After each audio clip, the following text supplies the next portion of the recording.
Is this thing on? If you like rock music, punk, metal, or blues, then you've come to the right place, because we like it too. It's Soundcheck. It's Soundcheck. It's Soundcheck. Check, check, check. I love it. Great. Last time on Soundcheck, the boys got transported to an alternate universe. Oh my gosh, what is this place? They got transported to the Pavement universe, and after getting instructions from Thanos, They have to continue their quest to collect the 5.5, I guess, Infinity Stones. Oh my gosh, the first Infinity Stone is Crooked Rain by Pavement. Then they were inside of the Stephen Malcolmus Megazord. Yeah. I must impress upon you. Imagine a Megazord that looks like Stephen Malcolmus. The boys proceeded to collect the second Pavement Infinity Stone, which turned out to be... It's somewhere inside my brain here. Brody, what is this? sparkle hard. Oh my god. And then they got transported to a desolate, surreal, and melancholy universe. Where are they? Listen and find out. In this part 2 of Pavement Multiverse. the Pavement Multiverse. Play the theme song again. Yeah! Is this thing on? If you like rock music, punk, metal, or blues, then you've come to the right place, because we like it too. It's Soundcheck. It's Soundcheck. It's Soundcheck. Check, check, check. I love it. Great. Whoa, where are we?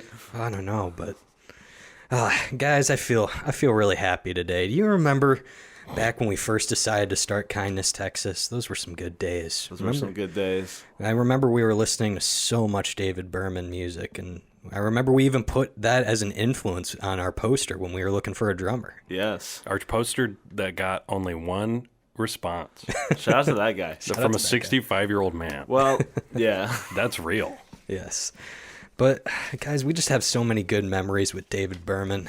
Ben, why don't you tell us about the first time you heard of David Berman? Oh, God. So, I probably had... I think we all had I at least had a semi-unconventional experience with David Berman. The first thing I heard was from his Purple Mountains album. Yeah. I'm not sure exactly what it was. If you go back in the Soundcheck archives... if this recording's even getting out into the Earth universe. Yeah. If you go back into the Soundcheck archives, you can find... I don't remember what episode it was on, but I know I recommended it, whatever it was. I think that's just the way that I feel. That's probably the first song I heard. But it must have just been... I don't know if it was Discover Weekly on Spotify or just under another playlist or what, but... Yeah. That was my portal into the universe that we now are literally in. I know.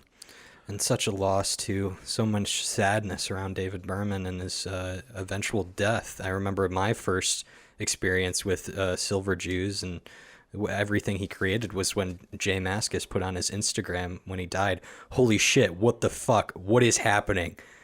Yeah. And that was it. I remember that also, actually. I remember you mentioning that. Yeah. And then from there, I knew that this was an important band that I needed to check out. What about you, Brody?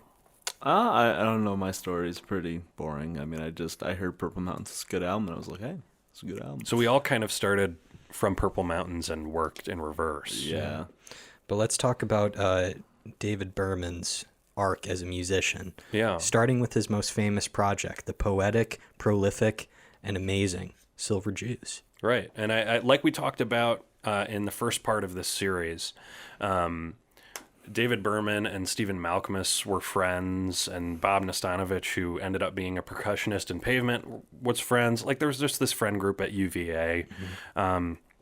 And just because I heard this earlier and I thought it was funny, I'm going to play you. So there's a Nirvana bootleg from 1990. They were playing the Pyramid Club in New York in April. Mm-hmm. And throughout this bootleg, you can hear Stephen Malkmus, Bob Nastanovich, and David Berman heckling the band. And here's a particularly big reaction they get. What year is this from? 1990. So this is everything. Pre them recording anything, Yeah. I think. So this is just that friend group having some laughs at the expense of Nirvana. Thanks a lot. Hey, Mr. Stage Guard, you said you were going to plug in my cord and you were going to tape it to the wall, but you didn't. And it became unplugged. You said you were going to do it, too. Shut up! You dork! I'll get it, That's right, dork. Were you a jock in high school? Or were you a letterman or something? Oh, look, there's a dork walking down the hall. Well, listen, you can take your girlfriend Mandy or Buffy, and you can screw her in the backseat of your muscle car. For all I give a shit. Truly epic. So that was David Berman getting a big rise out of Nirvana. So how did people find out that was them? I think Bob Nastanovich went on a podcast relatively recently and told the story about it, and then someone was like, hey, I found the bootleg of it. And it's pretty great quality, too. Yeah. But that's just a window into their early friendship. If you want more stuff like that, I know there's a bootleg tape somewhere of them just, like, hanging out in 1990 at, like, the apartment. Mm-hmm. So if you want to hear that, you can. I'm a super fan, but I haven't even listened to that because why would I? That's crazy that before like Pavement or Silver Jews had released their debut albums, before Nirvana was one of the biggest bands on earth, that like there was this weird You know what? Iggy Pop was in the crowd too. Really? Apparently. Insane. Yeah. So a weird convergence of people who would be famous and someone who already kind of sort of was. Right? Yeah. Well, Ben, why don't you get us caught up on how the Silver Jews started and where that fits in with the Pavement multiverse? Sure. So Sorry. no, I used a Pavement multiverse, and I was like, oh, God, this is fucking stupid. But so the Silver Jews, obviously, they were all together. They were hanging out. They just, I think, kind of decided to start making music. I mean, maybe David Berman got sick of smoking PCP every day, which he'd been doing since high school, and they put a band together, and they started just recording super duper lo-fi stuff, some of which you can hear on the Silver Jews compilation Early Times, which I am not even brave enough to have listened to. I started it, like, I did not finish it. It is cool. It just go like, oh, that's where they started. Neat. But like, it is not listenable. No, you have to listen to it at a very low volume because that's like headache-inducing lo-fi. Mm-hmm. Yeah. But they started recording stuff. Like we mentioned earlier, they were calling Thurston Moore's house and recording songs to his answering machine through the phone line. I don't know if any of that stuff recorded still exists. I don't know if that is anywhere. I really don't know anything about that. But they started doing this. They were just kind of goofing around, I think, at first, and then it started to get a little more serious when David Berman got more into songwriting. Mm-hmm. And I have, from 1993, our second of two bootlegs. This is Stephen Malkmus, David Berman, and Steve West. So this is after the first Pavement albums come out. This is two members of Pavement and David Berman. I also believe a cellist who played on the second or third Pavement album is on this recording as well, although I don't know if she plays on this song. But this is them coming together as War Comet, which is essentially just like an auxiliary version of the Silver Jews. And you're going to hear a little bit of them playing Rebel Jew from the first Silver Jews album, which had yet to have been released. I don't know if it was recorded yet, but here's a little bit of that. Simple times I dream of Jesus, like he's coming through the wall. Oh, and I'm lying in my bed at night, one of those cloudy skater squalls.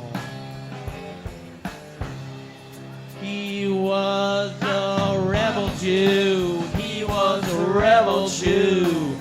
And he died for you in your He was a rebel Jew.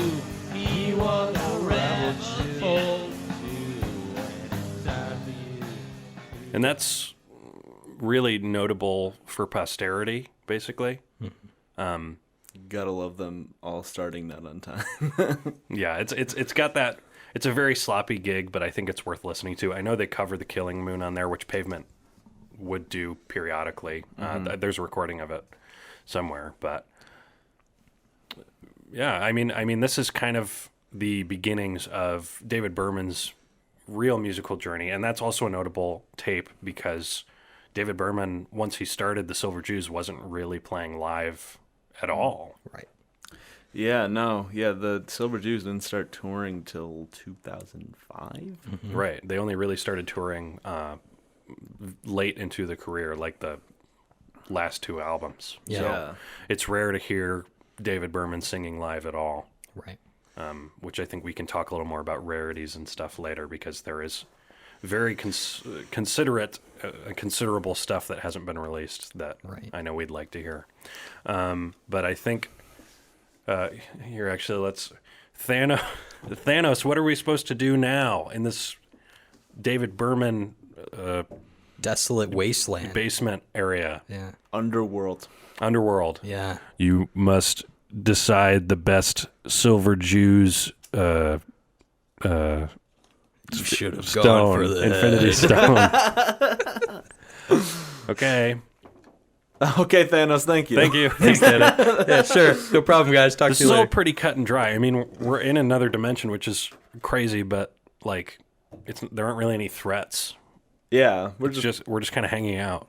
Yeah, I mean, I got my hair cut. That kind of sucked, but you know. That's true. That's Yeah, okay. Brody's still bald. That is a side effect of the Leaving- multiversal travel. Yeah. Right. But who would like to start talking about Starlight Walker? The first. Well, the guy who was assigned. Not assigned it. This. What? Or wait, no. I forgot the reality of the episode. Go on. Well, I'll talk about Starlight Walker. This is their debut album, Silver Jews. This, so I think what we need to touch on with Silver Jews is I think maybe all of us, I don't know about all of us, definitely me, because when I listened to Pavement and I heard that Steve Malcolmus, flirted with the Silver Jews, know, I was like, oh, cool, a Pavement side project. And then you listen to it and you're like, this is nothing like I thought. No. And I think, and we'll get to this, but I think the closest album that even comes to that is probably American Water. Yes. Right. But this one definitely, I think, dispels any notions as a Pavement side project. Yeah, Steve Malcolmus is on it, and he is kind of relegated to backing vocals, auxiliary Yeah, he's vocals. a side man. Yeah. More than anything. Like, he has some backing vocals, he sings some parts, but it is primarily David Berman on vocals, which is the Silver Jews I like. So, it's definitely very... It's lo-fi in the sense where it's like very underproduced, but not to a negative. Right. As opposed to the super early stuff, this is Yeah. listenable. This is definitely yeah. listenable. I think honestly, what really kind of like seals it the deal for me for it still being counted as lo-fi is the guitars. The guitars are just very like it sounds like something that would come out of an amp, and they just like we're like let's not EQ it at all. Yeah. So.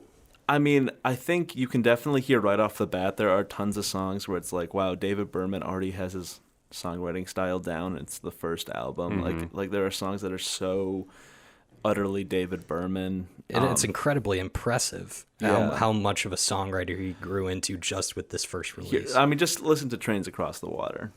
C. My bad.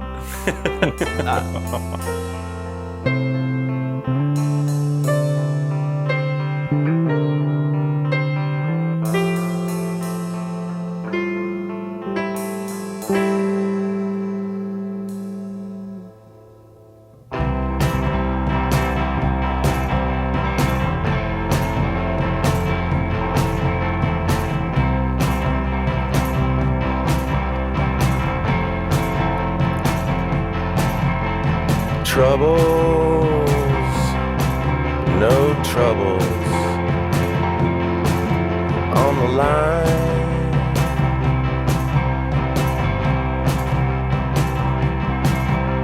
And I can't stand to see you, I can't stand to see you when you're crying at home. Scotch and penicillin, please try Carlton. A cold black maple hanger, and husband's on the run.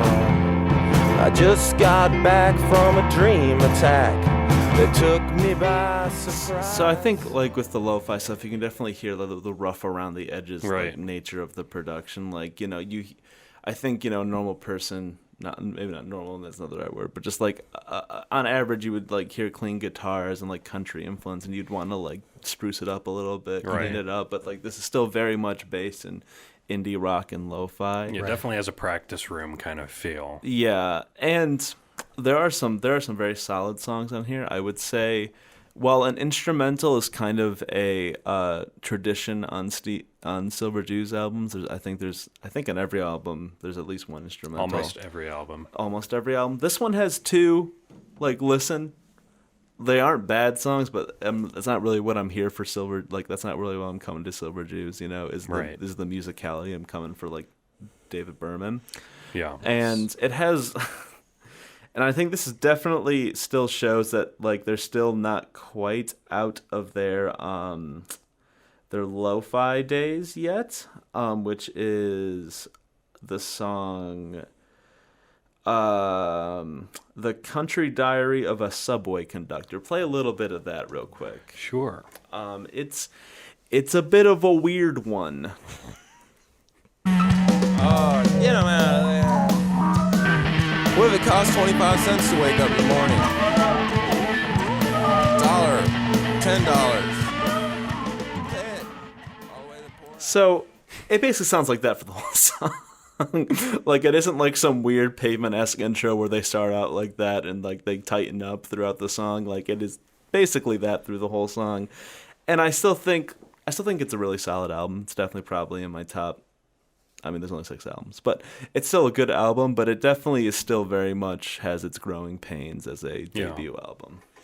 What I think we need to recognize on this one specifically is David Berman's lyricism.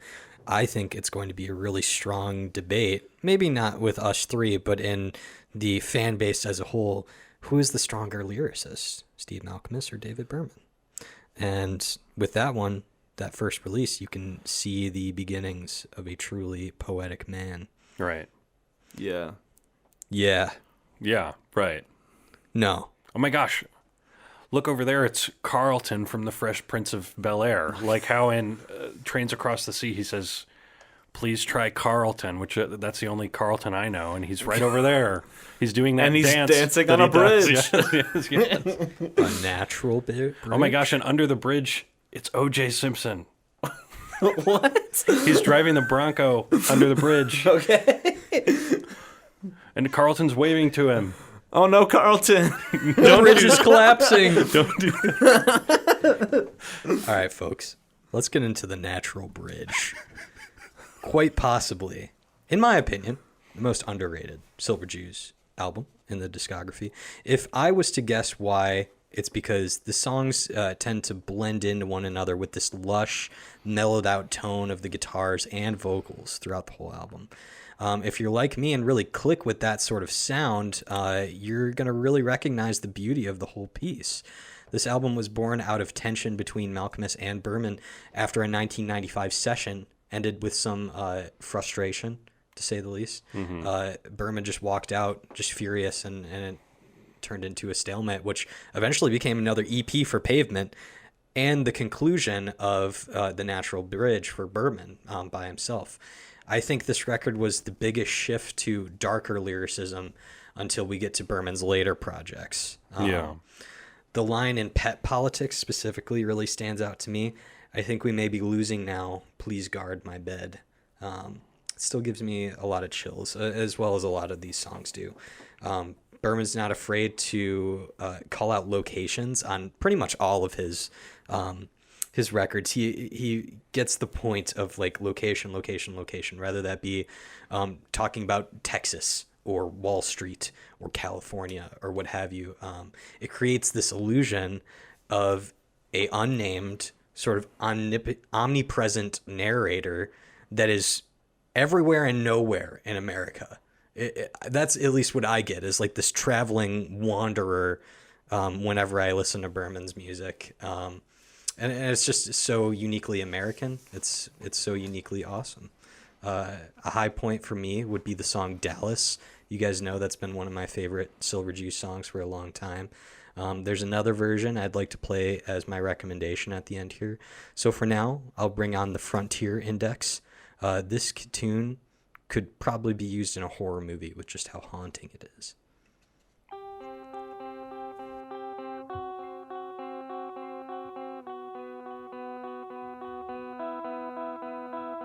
Of all the people I knew, I always looked up to you. And after millions of years of crime, the sun still shines and shines. Look, a horse, of course, gallops through the desert light. I make such good time through subspace when I dream all day and ride all night. Robot walks into a bar, orders a drink, lays down a bill. Bartender says, hey, we don't serve robots, and the robot says, oh, but someday you will.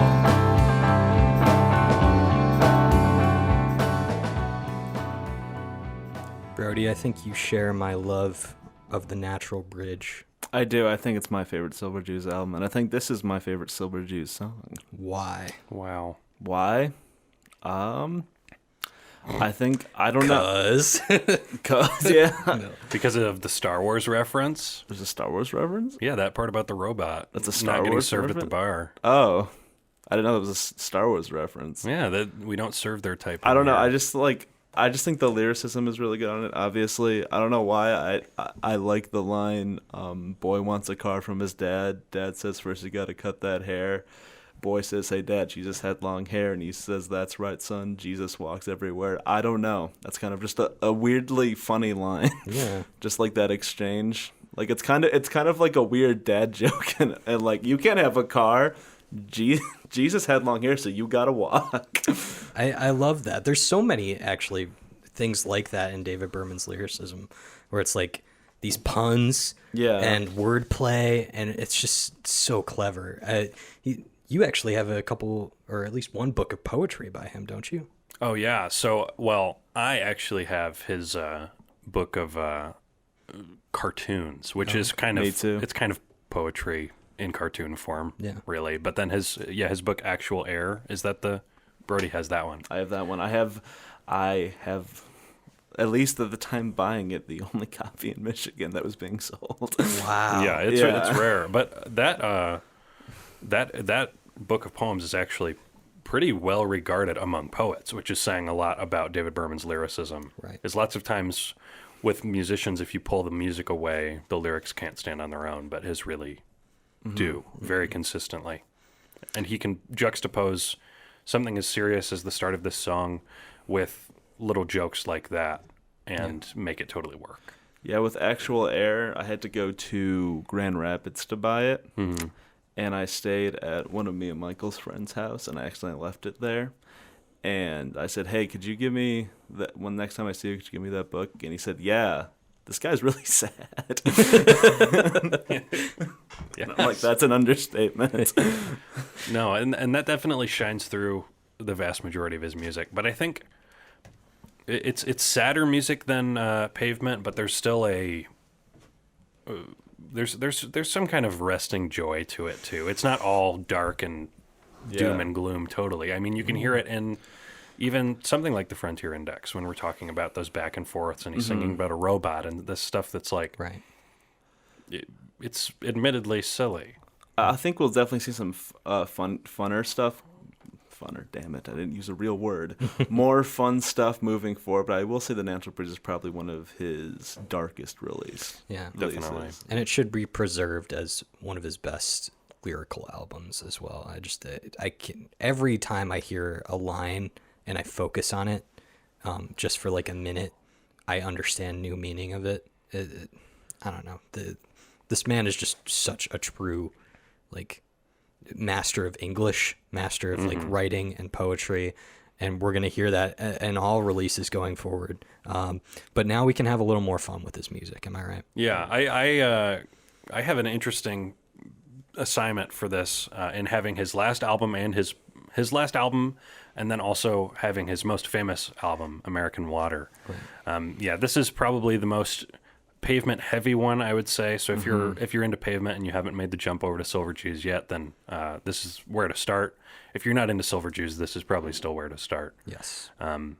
Definitely the production is on par with what you'd hear from this time now. You don't really have to worry about that lower fi stuff that you get on the first album. I will say that The Natural Bridge, actually, I did not dig upon first listen. And it was because of the guitars. I was like, these guitars sound like shit, and I don't like them. But now it's my favorite, and I think this album kind of does away with that. Right. So this is the one where you can go into it knowing that you don't have to focus on the production or get past anything with that.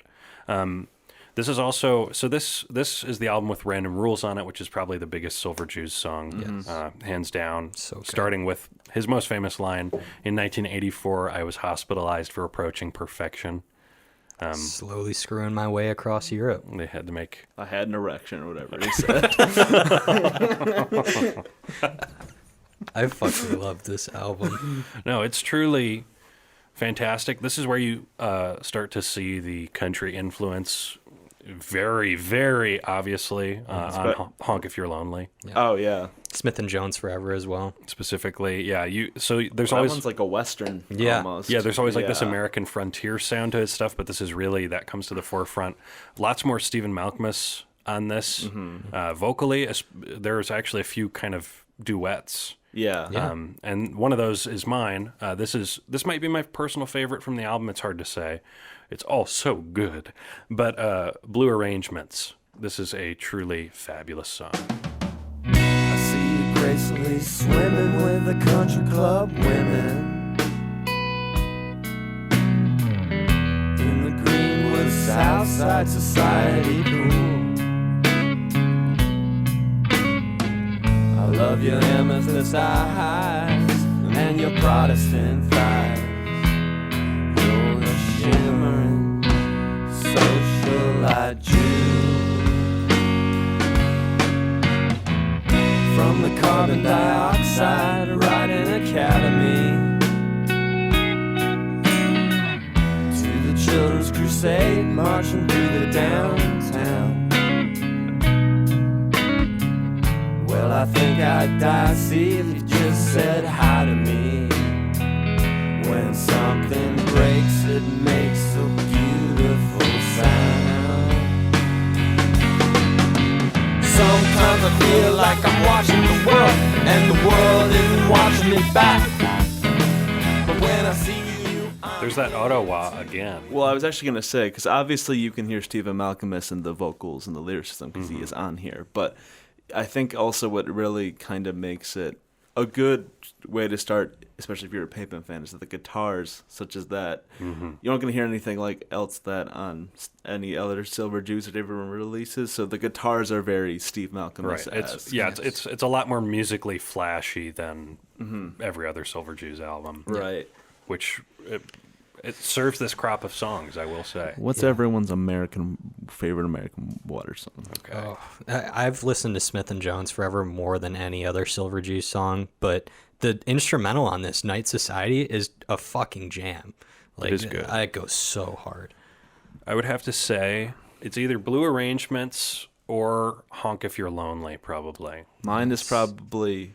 barring random rules, because I think obviously it's probably top tier for all of us. It's a classic. It deserves its classic status. But mine is probably We Are Real or like the Death. Yeah.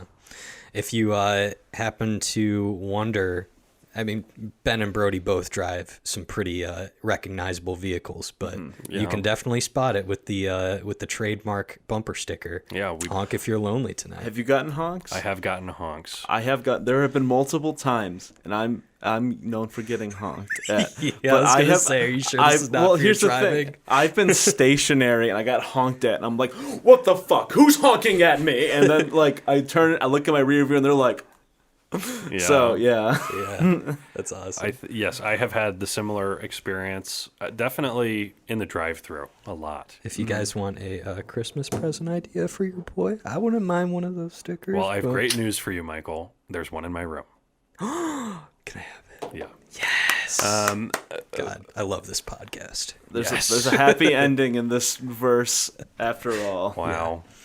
And the light shines through the darkness, which happens often with David Berman's music. Would you say that light is very bright? It's a bright light. A bright flight. Oh my God. Light plus F. Thanos, he's back. I'm rising up in the air. Oh my God. We're flying. And we're shining brightly. No. Come back. Whoa. Bright flight. This is... Okay, so for the listener, we're all flying in the air now. Yes, we're all flying. For this portion of the conversation. And shining brightly. We're shining like the sun and flying Do you remember the part where Fiona in Shrek, like, has her true love's kiss and then, like, beams come out of her mouth and eyes? Yeah, it's like that. That's what's happening. It's exactly like that, except, yeah, we're flying in the air also. Who is assigned Bright Flight? Brody. Sorry. Who has the pleasure of talking about Bright Flight? Brody. I do. This is probably my second favorite Silver Jews album. Wow.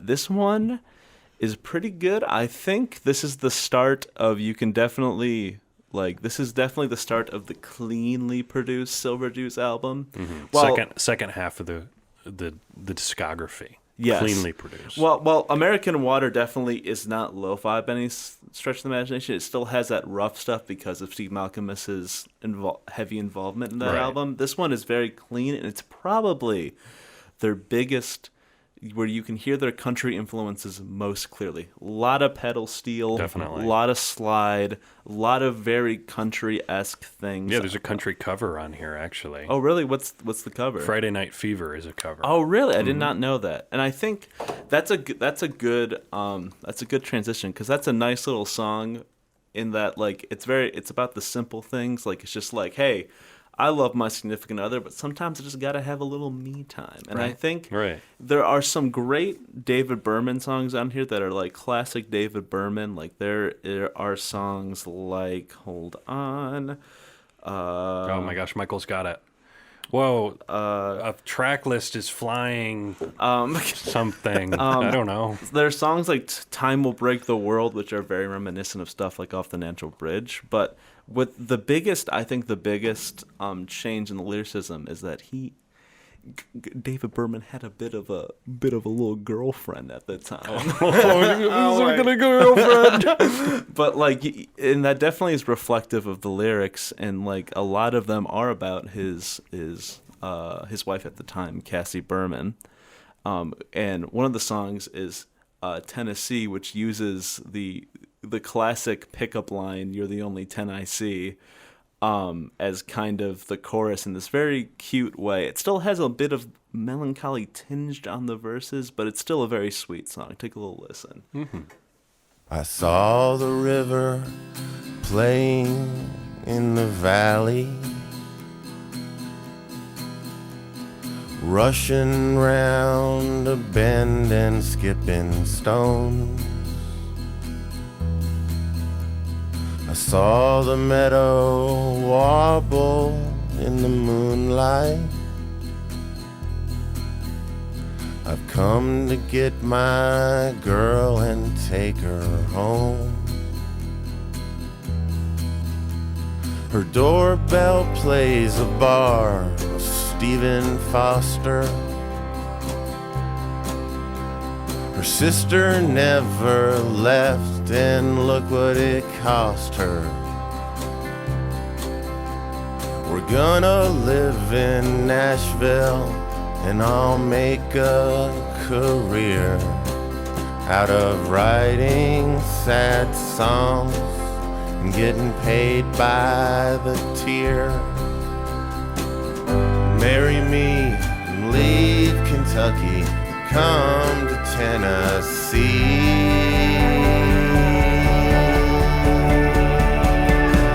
'Cause you're the only 10 I see. You're the only 10 I see.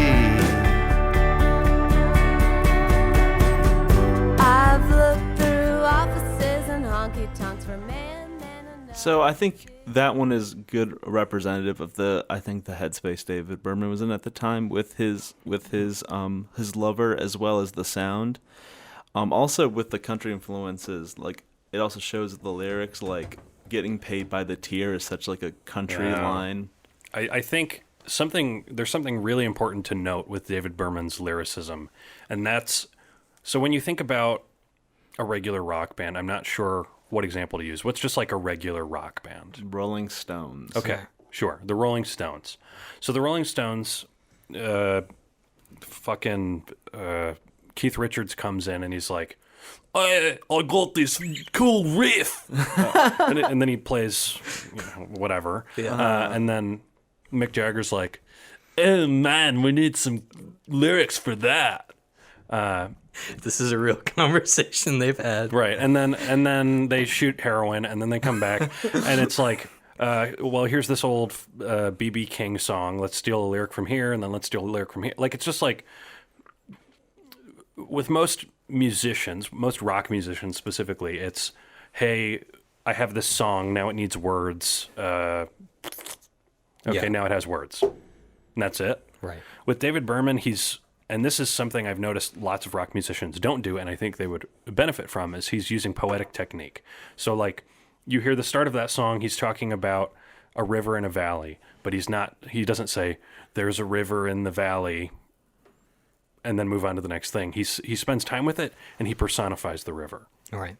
So he talks about the river as if it was alive, and gives images like the river skipping stones and running through the valley and stuff like that, where he uses imagery and personification, which are poetic techniques, and that's really what makes his songwriting so good.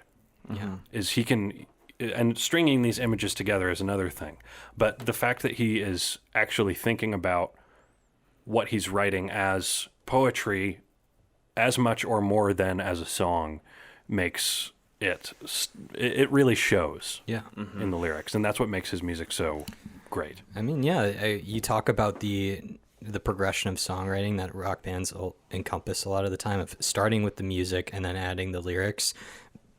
Berman taking that and reversing it is everything, and it makes the lyricism stand out above all else. Yeah, I agree. Thank you. But I think another good example of a Berman X love song on there is "I Remember Me," which it's a love song the most Berman way, which is it's a song about wanting to propose to his wife, but he's been putting it off for so long that he puts it off for so long that he gets hit by a car and dies. And then he just imagines what life would be like after that if he did not propose to his wife. But it's one of my favorites, and it's a good song, and I think you should. This is, like I said, it's my second favorite. I love the country tinge on it, and I think this is a super underrated album in the greater Silver Jews David Berman discography. Definitely. It's the one I'm most unfamiliar with, so I will have to go in and give it more time. For sure. Michael? Yes. Now we're moving on to 2005. Yep. I'm trying to... What happened in 2005? 2005. We're flying back down. Look, lights are coming down. There's a woods over there.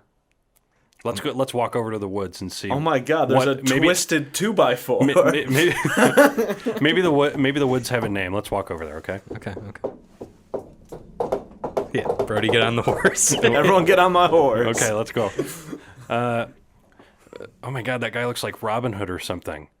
Hello, welcome to Tanglewood Forest. Oh my God, Keith Richards is back. Oh, yeah, I was mistaken. It's Keith Richards dressed as Robin Hood. Here's a number for you. Oh, he's doing the British version of flipping us off, too. No. Tanglewood Numbers. Oh my God, that was in no way a long walk for a short drink of water. There's a shaggy dog. But here we are. All right. His 2005 album. Yeah, Tanglewood Numbers. Shit, we made it, boys. Standing by the Tanglewood. Yeah. All right, listen. I talked about Natural Bridge earlier. This is, I would consider the complete opposite of what that album was. This album's loud. It's abrasive. It's easy to sing along to.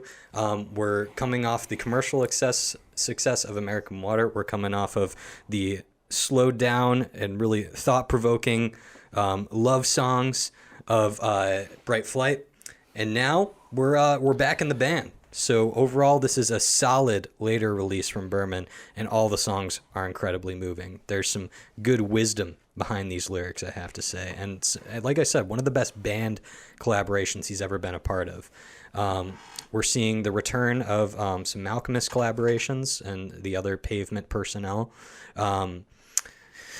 I would say my favorite song on this one is There Is a Place, which is the closer track. If there's one thing that Berman's really good at, it's closing an album. And we're going to talk about that later with his last album. That's true. I think you can find that all throughout his discography. It's about the longing to see what comes after death without letting go of the ones we're attached to on Earth. And it's a depressing concept that we'll have to explore later on. But this album in its entirety, like I said, it's getting back to what made American Water so great. Punks in the Beer Light could have been included on American Water in terms of sonics. But yeah, this is a good jam out album. And I would say one of the last like jam out albums we would get from Silver Jews. It's just a good romping old time. So I think this is definitely the closest they've gotten to like indie rock. Yeah. Like pure indie rock. Yeah.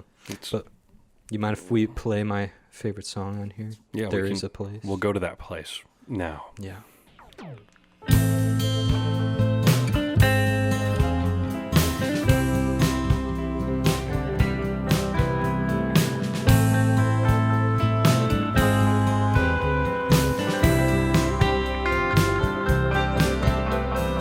There is a place past the blues I never want to see again. There is a place past the blues I never want to see. Black planet, black freighter, black sea. Police conversation, 1783.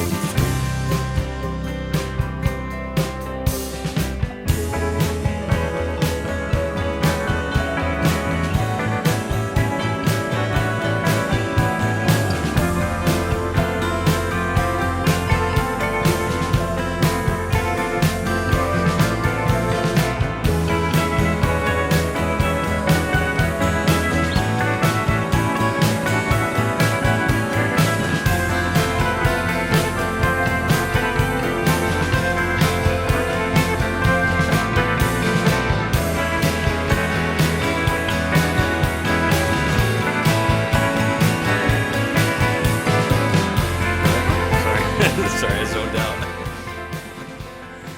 Michael zoned out on the Slacker episode. Yeah. That's a good song, though. What's your guys' favorite song from Tanglewood Numbers? God. It's been a while for me, so I don't know if I can give you an educated answer on that. Yeah. I'm going to say I'm getting back into you. Oh, That's a you were talking fantastic about that song. one, yeah. Fantastic song. That is a great, and that was so I'm personal time back when we were in the Earth dimension, which I don't know if we'll ever get back to. I don't think we will. I used to make playlists for my significant other, and we were broken up for a time, 9 months, and we got back together. And the first playlist that I made for them after we got back together, that was the main, that was the title track, was I'm getting back into you. and we'll never see them again because we're No. still stuck in this Yeah. melancholy desert dimension, the Silver Jews underworld. Yeah. But David Berman always crops back up in my life. So, That's true. That's and true. I guess he will be forever now that we're stuck down here. Hey, that's a life I'm willing to live because all this music is fantastic. That's true. And we are next going to talk about the last and perhaps least Silver Jews album. But don't worry, there's some more David Berman after this. Lookout Mountain, Lookout Sea from 2008. Weirdly over or under produced. Definitely differently produced. Differently produced than everything else. Lookout Mountain, Lookout Sea is, I'll go quick on it. It's a relatively minor entry in the Silver Jews canon. I don't think they have a bad album, much like Pavement, but Yeah. the vast majority of these songs I like. Yeah. There are only really two big standouts for me. Suffering Jukebox, which you should seek out. Definitely. That's a great duet with David and his wife. And then this song, the last song on the album, David Berman proves true to formula and caps the album off with a truly fabulous love song. We could be looking for the same thing. And I think that is something we've kind of talked about already, but it's really worth impressing. David Berman is great at writing love songs. Yes. He really is. Maybe not the most conventional, although this one kind of is. He clearly really values or really valued the person he was with, and it really shines through in the music, especially on this song. Great riff at the start, too.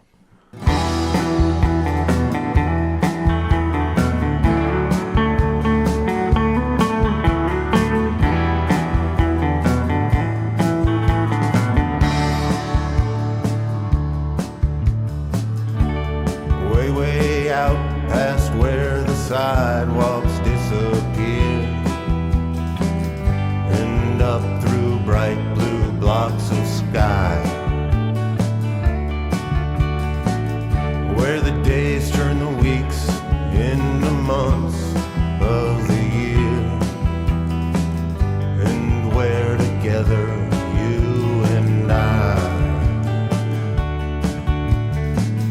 we could be looking for the same thing. If you're looking for someone, we could belong to each other. If you're not seeing anyone,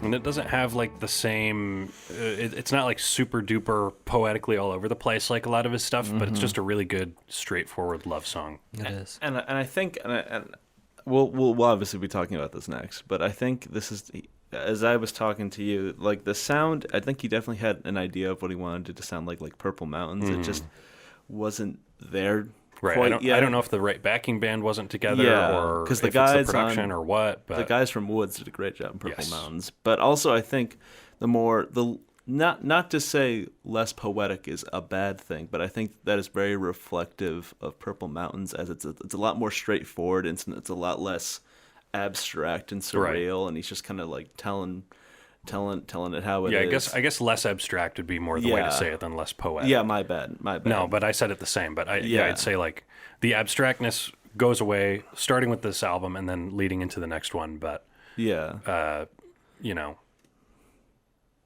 Yeah.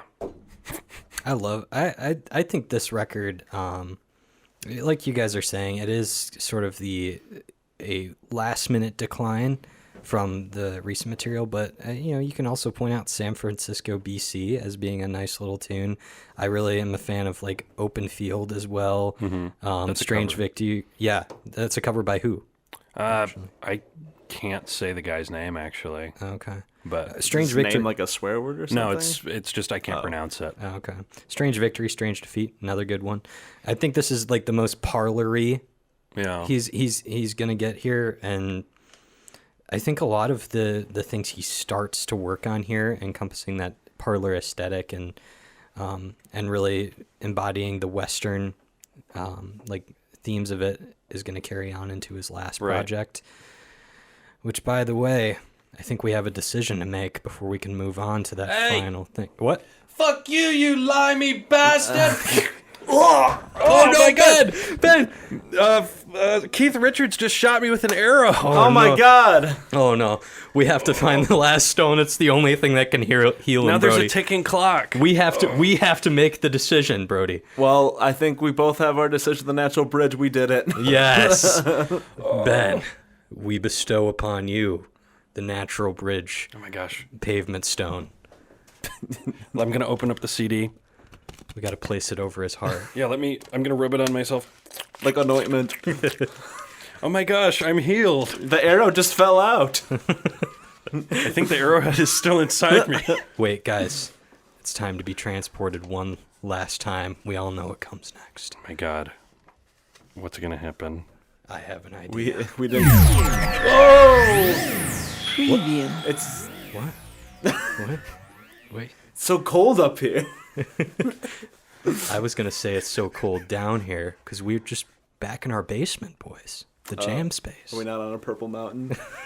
Oh my gosh, wait, look out the window.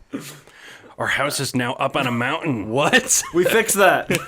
It's somehow still super humid down here. But why would we be back in our basement where we record Kindness Texas demos and the like? I don't know. Why would we, Michael? Because we're so inspired by this next piece of music. I think if we had to choose an album all together, like if we all together had to choose like favorite album as a group, Yes. I think pretty easily it would be this one. Mm-hmm. We could spend a whole episode talking about why Purple Mountains, the last project by David Berman before his untimely death, is one of our favorite pieces of music. But let's have a song speak for itself. Okay, I think first we will play a bit of Brody's pick. This is Darkness and Cold.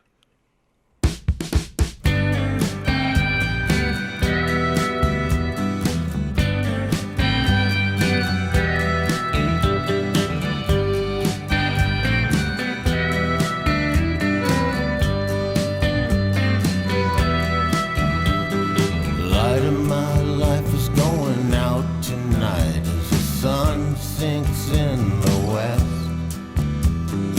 Light of my life is going out tonight with someone she just met. She kept it burning longer than I had right to expect. The light of my life is going out tonight without a flicker of regret. Darkness and cold rolled in through the holes in the stories I told. Conditions I'm wishing weren't taking control. Darkness and cold. Brody, can you find a way to put into words what this album means to you? A lot. Well, actually, it had kind of a natural bridge type origin story. I listened to it, and I was like, it was okay. But to quote, and I'm sure David Berman would like this, to quote Fall Out Boy, the songs you grow to like never stick at first. So, I kept, but I just kept coming back to it, and it's just I don't think I can put into words. Yeah. When was the first time you heard it, though? December 2019. I thought you were going to give an exact date. And I Well, was like, that's pretty close. Yeah. holy shit. Yeah. Ben, since you're so familiar with David Berman's lore, can you explain just like the context of this album and sort of the sad story to follow? So Silver Jews ended after Lookout Mountain, Lookout Sea because, as he's talked about a lot, you can find a lot online, David Berman's dad was a right asshole. He was a big tobacco guy, and he was just a big in politics in what David considered the very, very wrong way. Yeah, he's a lobbyist. Right, and he was a lobbyist. And David Berman was like, music isn't really doing enough. I want to right my father's wrongs. So he kind of went off into the wilderness to do that however he saw fit. I'm not really sure. Like, I know he was still working on a bit of poetry, and I've seen a reading, I think, from this period of time. But for the most part, he just he went dark in the artistic realm, and that was just sort of it. Lookout Mountains was the last Silver Jews album, and we didn't really know if he would ever come back. If so, in what form. It didn't really seem super likely that he was going to be coming back to music anytime soon, which he didn't really until, obviously, Purple Mountains comes out in 2019. And I don't know if we ever got a straight story as to exactly why. Oh my God, I actually know. Oh, yeah? He said his mother's death like really affected him, and like that inspired him to pick up a guitar again. Right. So he's brought back to songwriting through his mother's death. And then I know this album was sort of made in fits and starts, not this particular version, but I know he was collaborating with some different psychedelic bands. There's an entire version of this album that was produced by Dan Behar of Destroyer, and was scrapped because it's entirely different. Apparently some of the same songs, but according to Dan, it sounds all really like distant and compressed and like brittle. And just not the kind of music that I think David really wanted to be making. Yeah. So he eventually hooks up with this band Woods, who's an indie band. I think to this point they've released like 2 or 3 albums, maybe. They do have some good stuff on their own, but they start working out arrangements and it just kind of clicks. And this album is made and it gets done, and it's released, and there's just a massive outpouring of love and like a huge cry of just how great this album is goes up. And like we've talked about on the show several times now, probably, obviously David ended his own life just a few days after the album was released. And a few days before, there were some planned Purple Mountains live shows. Yeah. That's kind of the story of the record. I know big inspirations for it is his and Cassie's relationship was Deteriorating. It was really on the rocks at this point, which you can hear evidence of in some of the songs. Obviously, his mother's death is explicitly referenced. He had a massive He amount had of like debt. $100,000 in credit card debt or something, which some had theorized was the reason he came back to recording, although I'm not that cynical. Yeah. I'm sure it was a motivator, but it couldn't be everything. Right. It's not that cynical of an album where it's very clearly from his heart. And this is, I think that's the important thing about this album is that there has never been and never will be a David Berman album so clearly from his heart as this. Yeah, and I think the context of his untimely death really heightens a lot of the songs. Right. For me, it's like, it's kind of like Black Star or A Crow Looked at Me. Yeah. Or, those legendary albums that are just heightened by the context surrounding them and the artist's personal life. And yeah, it's a really sad story, but it's such an amazing record. Yeah, I think that's something important too, is that the story going into the album is definitely depressing, but listening to the music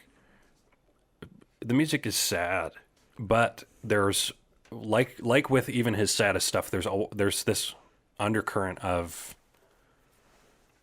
I don't know what it is, like joy or like he clearly knows, even in his dark moments, that there is a joy to life. That's perfectly juxtaposed in what you're talking about, and I think the song that you're bringing on, right? Storyline Fever.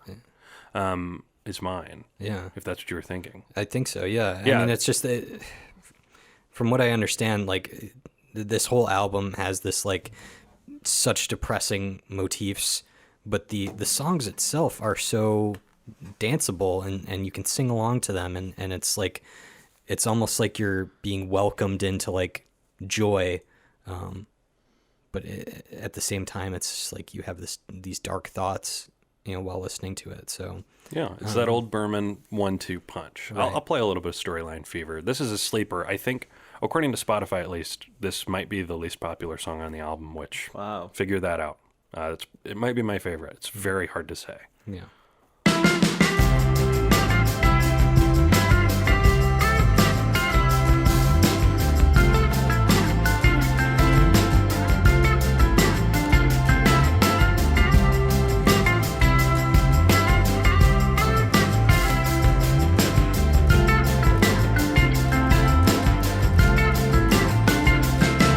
On occasion, we all do battle with motivational paralysis, unable to perform some simple task, trapped at the stage of analysis.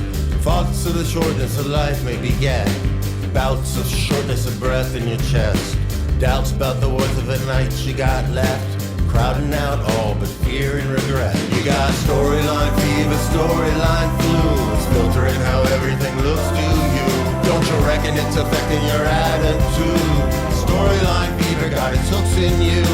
Storyline fever got its hooks in you. I will always remember. So this album really became important to me during the pandemic, during quarantine. When I say pandemic, I mean quarantine. But where the connection specifically to this song, but to this album that I'll always have is, so I went on a road trip in 2020. It had been planned for years. I went on a road trip with my cousin Nathan, and we had been like awake and alert and like talking most of the way. This is 7,000 miles. But we're in the highlands of New Mexico, and just driving straight roads. And there are hills that are going up and down a little bit, but just straight roads. There aren't really too many trees, just kind of brushy, scrubby, going up and down the hills. And Nathan nods off. And I'm like, well, I got to stay awake somehow. So I put this album on, and I'm just like motivating over every hill, listening to Purple Mountains. And it was like such a surreal experience to be listening to this album in like a kind of a desolate landscape, like where we were in just a few minutes ago. Right. There's something to this music that is so great it translates anywhere, but listening to this music in the American West is almost, it'll always be connected to that for me because of that experience. I think we all have those types of experiences, because I have a story as well that I'm tied to this album with, and I'm going to change my song for this, because the real one that I think exemplifies this juxtaposition we're talking about is All My Happiness Is Gone. Wow. And yeah, it's crazy because, well, let me have the song do the talking for you, and then I'll go into my story. All right.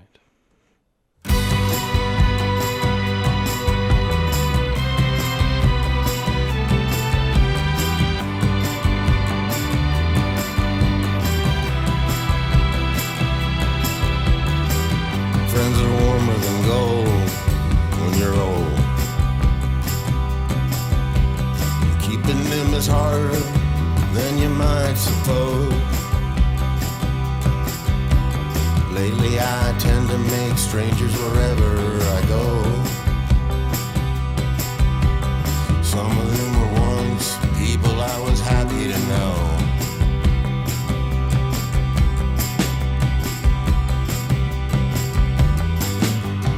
Mounting mileage on the dash, double darkness falling fast. I keep stressing, pressing on. Way deep down, some substratum, feels like something really wrong has happened. I confess I'm barely hanging on.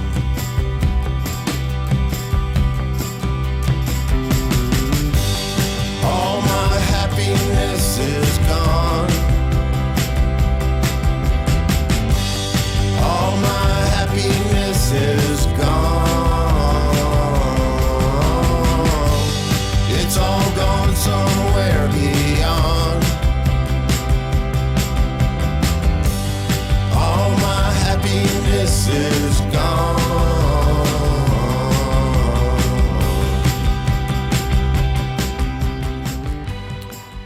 So, as y'all know, I have this job now as the editor-in-chief of CM Life, and I'm happy. You don't have to clap. This is going to be a depressing-ass story. As yeah, and as you might imagine, that takes a lot of time and commitment, and it's rough. It's really rough, but I keep stressing and pressing on, right? Mm-hmm. One of the happiest nights of my life, though, is when we were at your apartment, Ben, and we're just trying to figure out what we're going to do about this band situation, how we're going to continue to play music together and all that stuff. And we just bust out like 5 Purple Mountain / Silver Jew covers in a row. And we were just playing that shit all night. And that was like really cool, It was like a really awesome thing. So, I go through days often where I get really depressed because I can't, jam with you guys and I can't be in the basement and making music and having a good time. But, this song kind of always reminds me specifically, friends are warmer than gold. And like, you even when you have like the worst days ever, you kind of got to keep that support system going, and you got to always, press on and find a way to make it work, So that's what this Purple Mountains means to me, is our friendship here at this table. So sorry to get all personal, but that's it for me, man. Thank you. That's very meaningful. I think, there's definitely always going to be this sentimental attachment to me with this album. Mm-hmm. And I think, I don't know if that's because of how raw the emotion is throughout this entire thing or what, but yeah, that's always going to be there, definitely. For sure.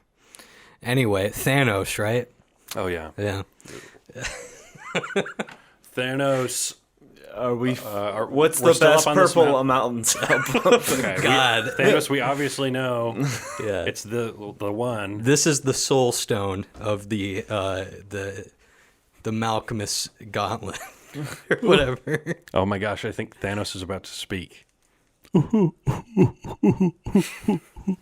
Thanos, are you okay? What's wrong, buddy? This album is so beautiful. And also purple like me. I think I can't help but to send you back to your own home world. Thanos. Thanks, bud. Thanks, bud. Please give me the pave stone, the milk stone, the silver jewel of stone, and the purple stone.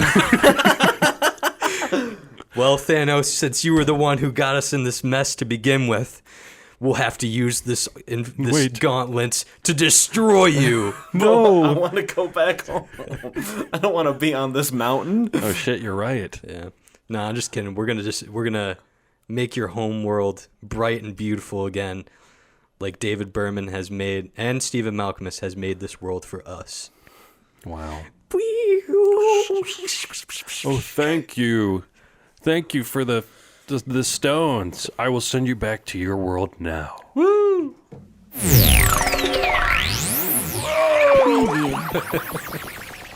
I feel like we learned something. I feel like we did as well. That always hurts when we go through those portals. Yeah.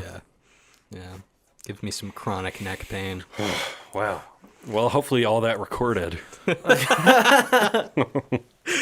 Hey, at the end of the day, this is some of our favorite music, and while we had this corny gag going along, hope you enjoyed. Gag. This was all real. This was all real. I think we could talk about our recommendations now. I think we can. Our recommendations have all really been, I think I've been divinely inspired to recommend what I'm going to recommend by our trip. Yeah. And I'm going to recommend the only thing on Spotify of our 3 recommendations for some reason. Yeah, it's weird. But this is a last-minute change. I was going to recommend something from The Magnetic Fields, which is another deep-voiced songwriter. Very good. The album 69 Love Songs. Yes, I love that album. That's funny also. But I remembered, so let's see if I can find the year. In 1996, the album Schoolhouse Rock Rocks came out. Which is everyone here familiar with Schoolhouse Rock? Yes. Okay, so yeah, I think even to this day, kids in school still watch some of the Schoolhouse Rock videos. And in 1996, a pretty great covers album was released with Folk Implosion, Blind Melon, Pavement, Ween, the Lemonheads, Bismarcky, Moby, Man or Astro Man, Daniel Johnston, all contributing to and contributing their own cover of a song from the Schoolhouse Rock series. Pavement did, and Pavement covers No More Kings. Theirs is definitely, I would say, the most inspired cover version on here. They truly make a great Pavement song out of No More Kings. I'm just going to play some of that. Rockin', rollin', splishin', splashin' over the horizon. What can it be?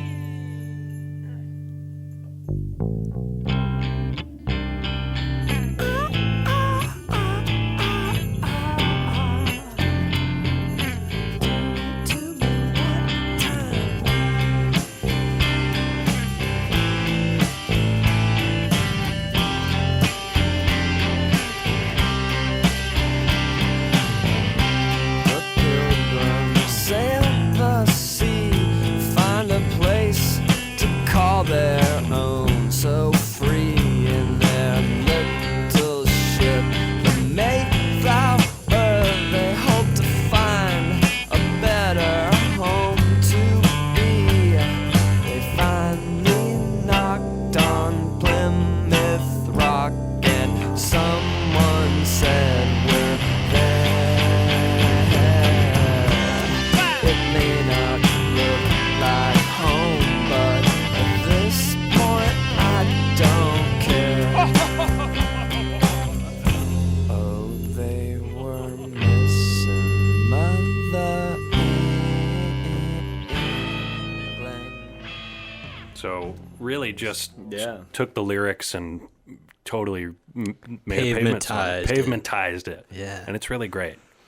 Another tie to a animated show that they have is they did 2 songs on Space Ghost Coast to Coast, which I highly recommend those as well. Yes, I believe Man or Astro Man actually does the theme song for that one. They do. Yeah. I am a big Man or Astro Man fan, but that is for another episode that will never get recorded. Brody, do you want to give... Or actually, Brody, yours is somewhat separate. So, Michael, do you want to give your recommendation? Yeah, mine's a simple one. This is just a live version of Dallas, a song off Natural Bridge, which I think is just quintessential Silver Jews. We talked a lot before about how this band never went live until 4 or 5 albums deep. So not until the 2000s. Right. So to hear a live version of a foregone song is pretty awesome, and I love how it's recorded on just probably someone's phone. It's kind of shitty, it's bootleg, but I think it represents how these songs came together in a very lo-fi capacity. And I just wanted to get some sort of example of live representation on here for the Silver Jews.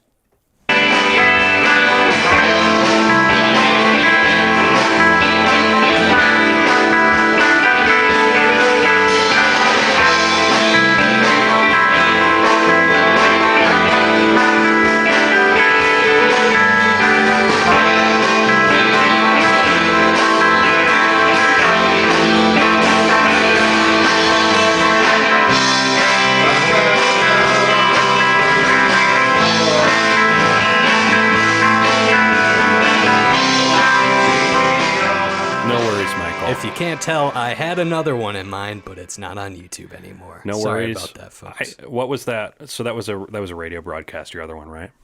Mm-hmm. Yeah, it was actually professionally recorded and everything.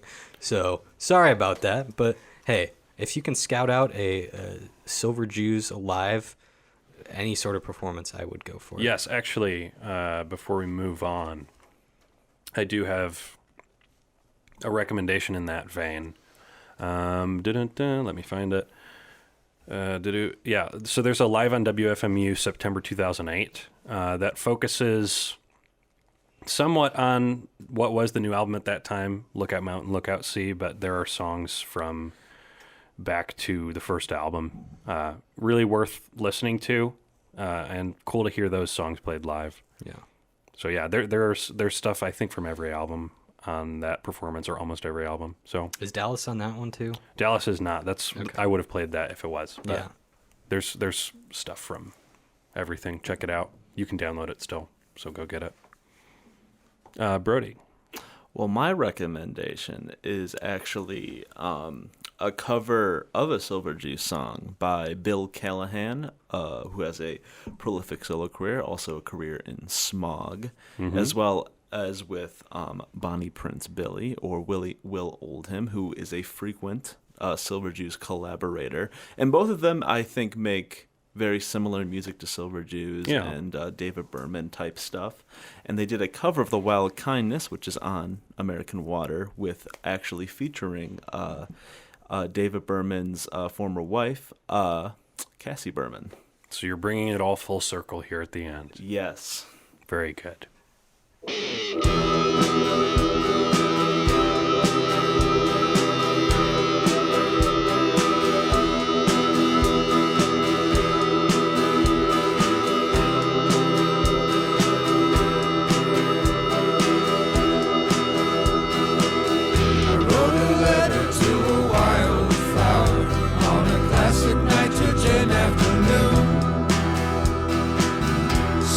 Power that hardly looked like power. Said I'm perfect in an empty room.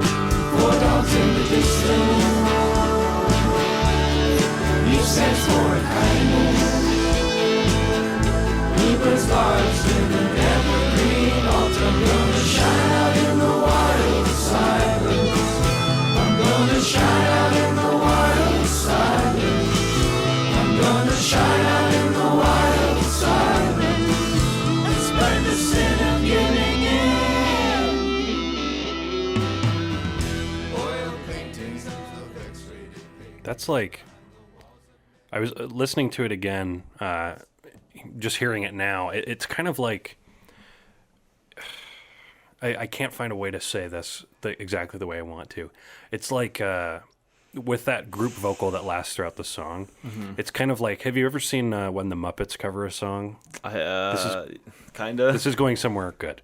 So it's kind of like, it sounds sort of like that, like it's kind of sloppy. Yeah. And I think it's really moving to me to hear this cast of characters from David's life covering one of his songs. Yeah.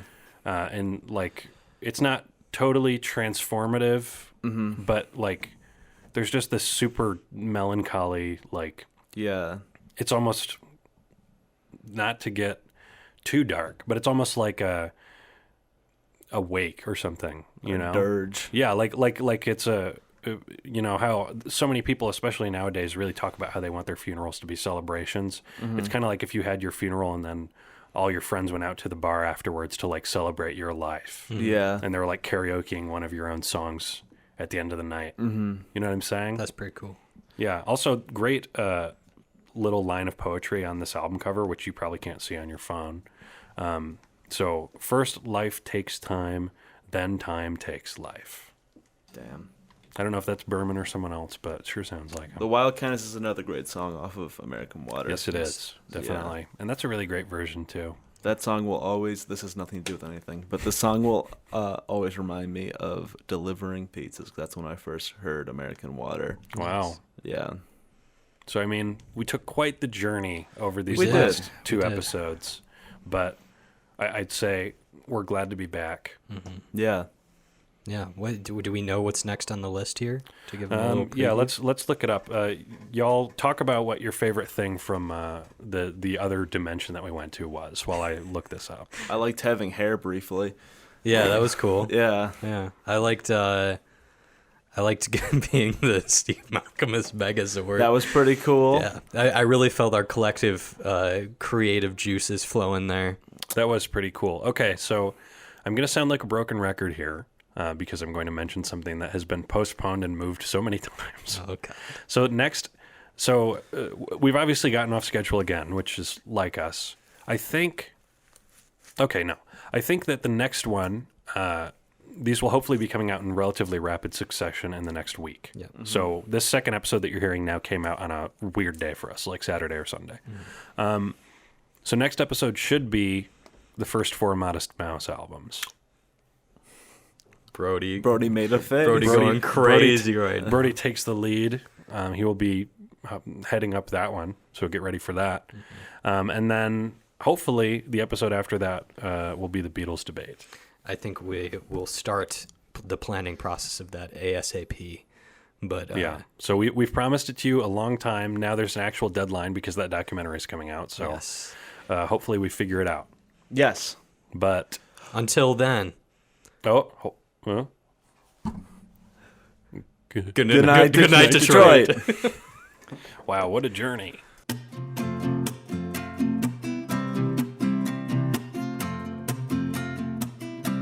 No, I don't really want to die. I only want to die in your eyes. I'm still here below the chandelier where they always used to read us our rights. I want to wander through the night as a figure in the distance, even to my own eye. Have you ever rented a room? Have you even ever rented a room? An anchor lets you see the river more now that your evil dreams came true. There on your face, a row of teeth will come to replace. I know you laughed when I left, but you really only hurt yourself. See your curtains move in the wind. You can bet I'm betting against you again. 'Cause I'm a man who has a wife, who has a mother, who married one but loved another. You're the tower without the bells. You're a negative wishing well. Should've checked the stable door for the name of the siren dame. You were always at the dog track with your brother and all his friends. Chalk lines around my body like the shoreline of a lake. Your laughter made me nervous. It made your body shake too hard. Now there's a lot of things that I'm gonna miss, like thunder down country and the way water drips when you're running for the door in the rain. Read the metro section, read the metro section, read the metro section, see my name. No, I didn't really wanna die. I only want to die in your eyes. Grant me one last wish. Life should mean a lot less of this. Grant me one last wish. Life should mean a lot less than this.